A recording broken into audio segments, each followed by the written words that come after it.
All right. Hello, everyone. Welcome to another week of webinars at Route Consultant. As you all know, this particular webinar focuses on the waste industry. I'm Leah Nelson. I'm part of the education team here at Route Consultant. I usually focus on the financial and analysis aspects of each of the different businesses and industries that we look at. But today, we're all coming together to learn more about the waste industry and answer any and all questions that you've got. Excuse me. If you've never joined us for a webinar before, we do have a certain format. So first, we're going to cover the content of the week, and then at the end, we'll leave some time for some Q&A, like a Q&A session, if anyone has any questions. The questions could be pertaining to today's topic or anything in the waste industry. We just want to answer whatever questions that you've got. If you're watching this on YouTube later on and you have a question about the content, again, or about anything in the waste industry, feel free to email us at info@routeconsultant.com, and we will get back to you with an answer. Speaking of questions, if you do have a question at any point during the webinar today, do drop them in the Q&A function at the bottom of the screen. If you drop them in the chat function, I probably won't see it and probably won't get those questions answered. So make sure that you are using the Q&A function at the bottom of the screen. So if you all have joined us before, you know that Tommy is our resident expert in the waste industry. If this is your first time with us, Tommy has worked in the waste industry for decades and has invaluable experience in the field. If you'd like more info on Tommy and his background, I encourage you to visit our YouTube page, take a look at the first waste management webinar, and get some more on his background. And if you have any other, there's tons of YouTube videos on there as well about other topics in the waste industry. So we'll go ahead and jump into it. Tommy, I see that you're here. How are you? I'm good. Hey, Leah.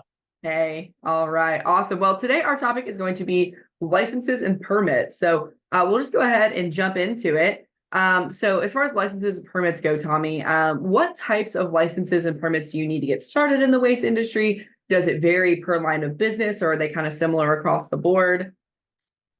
Well, I would say they're very similar. This is one of the few areas where the line of business that you're in doesn't have significant impact on the types of permits and licenses you may need to have. First and foremost, I would just say business license based on where you are operating out of. So you need to make sure that you have those. The other is a solid waste permit.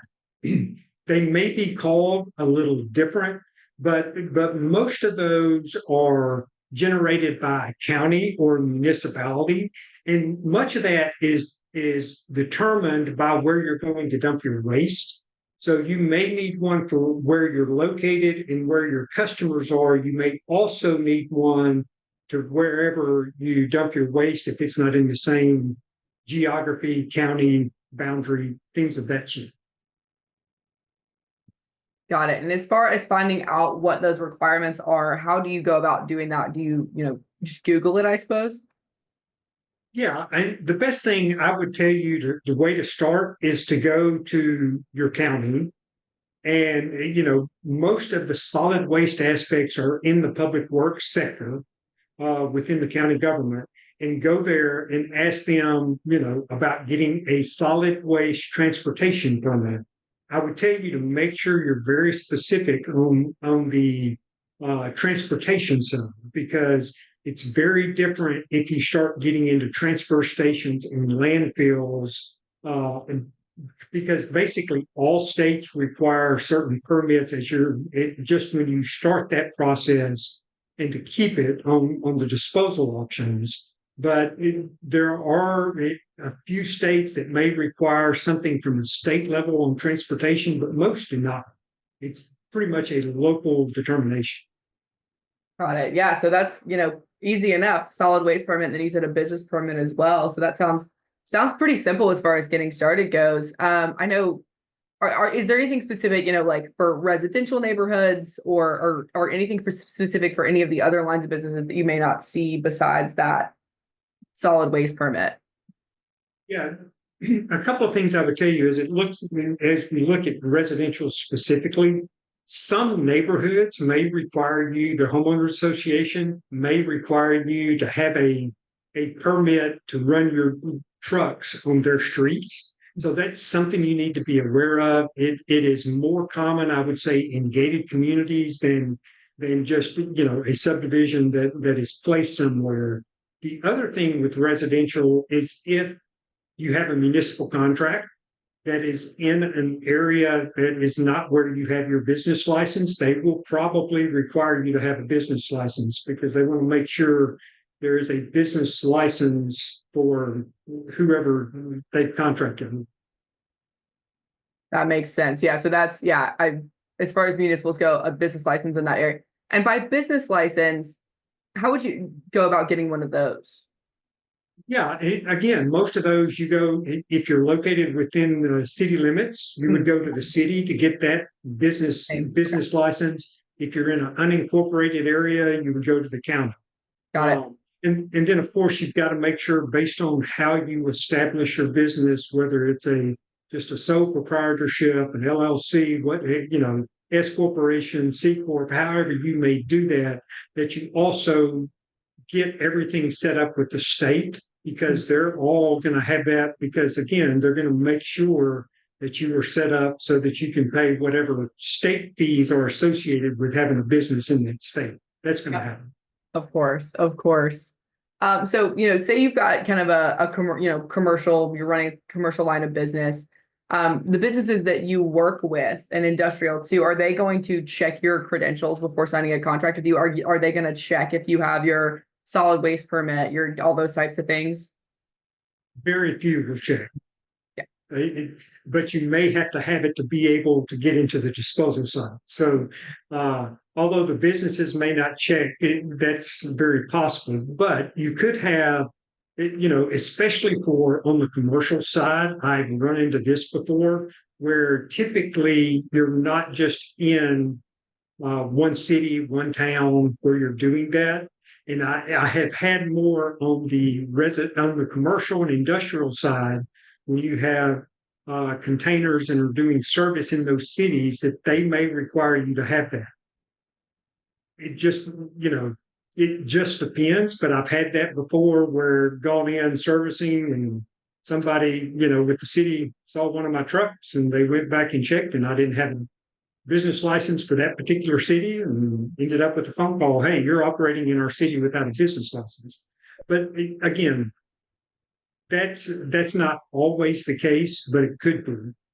The other thing on commercial and industrial that you need to be aware of is, as far as talking about permits is if you are going in some type of restricted area, for example, a military base, very common when you go to a military base that you have to have a specific permit. And that's where they may check all of your solid waste permits, things of that sort, because they're very stringent. You want to make sure they're doing business in the right place. So it could be a federal contract, it could be a state contract, or it could be a contract with a particular business that just happens to have a facility inside that base. You would be required to do that. The other with that is there's typically training associated with that. Again, and this is primarily restricted areas, so the military base, and it could be very driver specific. That it's not only the vehicle specific that you have to get a permit for or clearance for, but also this every driver that could possibly go onto that site. Airports have some of that, somewhat. Airports, if you're getting out close to the tarmac, service, military bases, those are the two that come to mind right off the top of my head. What type of permits would the drivers need? How do they go about getting those? It's basically going through and sitting through a training class that says, hey, here's how we operate, here's the expectations while you're on the base. It's not, but they will check that because every time, they have the guard station there, they check, okay, the truck, is this truck on our list? Who's in the truck? Are they on our list as far as without having to go through everything? And sometimes it may be an hour class. Some of them I've had people require as much as 2 days worth of training That's a lot. like to do that. Yeah. So as you're looking at those opportunities, that's something to make sure you're aware of before you actually even bid. It could be one. You could have one location on a military base, and you may have to send 4 people there 8 hours a day to get their clearance to be able to go through. So that majorly impacts your costs. Yeah, Absolutely, it absolutely does. So make sure you're checking out those things in your contracts and make sure that you've got all the things you need to make sure the military bases are good and airports too, like you mentioned. Um, you mentioned that the military bases, the training can take up to 2 days, things like that. We didn't really cover with the solid waste permits how long that takes to get, like once you apply for a solid waste permit, how long does it take to get approved? What's the process like that? The the process and the timing is pretty much immediate. Okay. Uh, Reality is what I have found is that is a revenue source.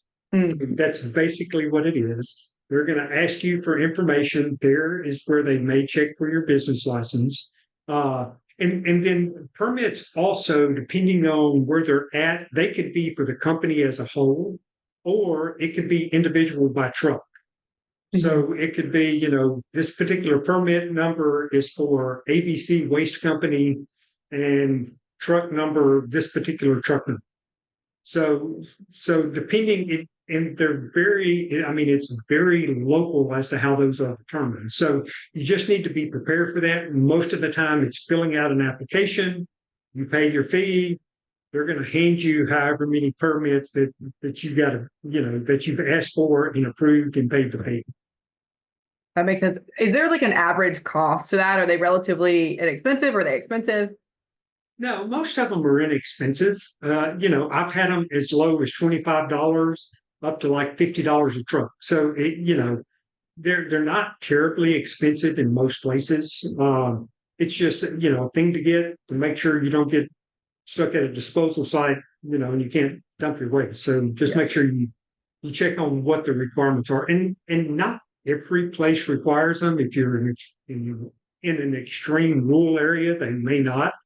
Uh, but most have something that they require in that. But Yeah. again, I would just say it's a revenue source for them. So it's not it's filling out the application, paying the fee. Yeah, better to be safe than sorry to get those permits and everything. Yeah. Kind of speaking to a different type of silo here, I suppose. So if you were looking to get into like the hazardous waste industry instead of just regular waste, are there any additional permits, licenses, processes for that? Yes, meaning Yeah. I would tell you not only on the transportation side, but the permitting side, that the states are going to require a lot of extra related to that, and the required requirements are drastically different. That is really a different animal, and so that's why you see companies that focus strictly on hazardous waste, even Mhm. the large national companies, decades ago said, okay, we're going to do hazardous waste. Many of those have totally gotten out of the hazardous waste side because of the requirements and restrictions and the impact of the brand should the slightest little thing happen. So Yeah. I would tell you to stay away from the hazardous waste unless that you have an expertise, but that's really a totally different animal than what we're talking about here dealing with the solid waste system. Yeah. It's way more than a $50 permit per truck. Yes, right. A lot more Yes. than just an application, business permit application and a solid waste permit. So yeah, that's it. That's about what I expected. So perfect. That's really most of the questions that I had. Any other tips, tricks, permits, licensing? Yeah, I mean, there's really not. Just be aware, just ask questions. The counties can typically tell you if, from a neighborhood standpoint, again, it's going to be typically what I found is the higher income gated communities that may require you to have a permit for your truck to travel on their streets. And just make sure you're covered because it's not a huge expense. Don't try to play games if it's, a $50 permit per truck and you have three trucks, but one of them is a spare. Go ahead and spend the $50 because you don't know when you're going to need that truck and where it's going to go. That's the biggest thing I would tell you is go ahead and make sure you've got all the bases covered as it regards to that, because then the headache and getting it taken care of should something come up is much more hassle than the $50, $100 you may have to pay to get the permit. Yeah. Actually, I do have another question. So once you have the permit, is it good for forever, or do you have to get it renewed every year, or what's the rules on that? Typically, they're between 1 and 3 years. Okay. It, it's determined locally, but they're good for a year. Typically, again, some places may do it based on their fiscal year. So Right. it may be, their fiscal year starts in September, and you need to buy some in July. You're probably going to pay the whole price, and then in September you're going to have to renew them. So some are based on when you purchase, some are based on their calendar year. So just make sure you're aware of that. Yeah, got it. That's good to know. Yeah, it's not good forever. So make sure once you get it once, you do have to get it again. Perfect. Well, except that's all the questions I've got. Sounds like it's a pretty simple, straightforward process here with the permits and the waste. So that's really great. Again, just get with your state, get with your city, make sure that you're reading into the specific rules for your area. But it all in all should be pretty simple if you're looking to get into the waste space and getting your permits and licenses. So it looks like we don't have any questions for the Q&A right now, but if anybody does think of any, we, again, info@rockconsultant.com, and we are happy to help with that. We also have our new investor summit on our website. If you are interested in learning more about the waste industry, we have our 101 course, which is a free course. If you take that and decide you really, really like waste, or you want to learn more about it, you can then sign up for our new investor summit, which the new investor summit does include a ticket to our office for an in-person workshop where you get to meet the team. You can meet Tommy and meet everybody here in our Nashville office and just have a day where you can ask more questions and learn a whole lot more about the industry and decide if it's right for you. So if anyone's interested in those things, you can go to rockconsultant.com for the 101 and this new investor summit. And that's really all we've got today. So thank you, Tommy, for all the information, and we'll see everybody next week.